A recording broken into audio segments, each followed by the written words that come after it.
பாமக ஆட்சிக்கு வர வேண்டும் என்பதற்காக தமிழ்நாடு முழுவதும் 100 நாட்கள் நடைபயணம் மேற்கொள்ள உள்ளதாக அக்கட்சியின் தலைவர் அன்புமணி ராமதாஸ் தெரிவித்துள்ளார்.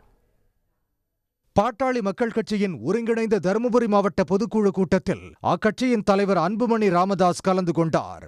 கட்சியின் தலைவர் பொறுப்பை ஏற்றது முதல் தனக்கு மன நிம்மதி போய்விட்டதாகவும் தன் மீது எவ்வளவோ குற்றச்சாட்டுகளை முன்வைத்த போதும் மௌனம் காத்து வருவதாகவும் தெரிவித்தார்.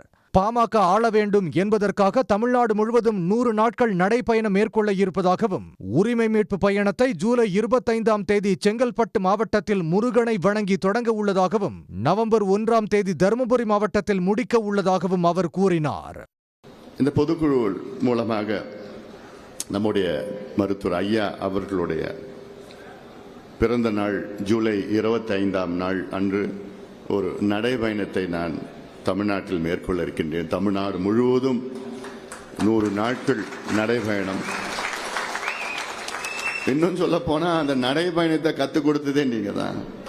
நடைபயணம்னா என்னன்னு கற்றுக் கொடுத்ததே நீங்க தான். சேலத்தில் நடைபெற்ற பொதுக்குழுவில் மருத்துவமனையில் அனுமதிக்கப்பட்ட இருவருக்காக பிரார்த்தனை செய்த நிலையில் ஒருவர் வீடு திரும்பிவிட்டதாகவும் இன்னொருவருக்காக அதிகமாக பிரார்த்தனை செய்ய வேண்டும் என்றும் அன்புமணி தெரிவித்தார்.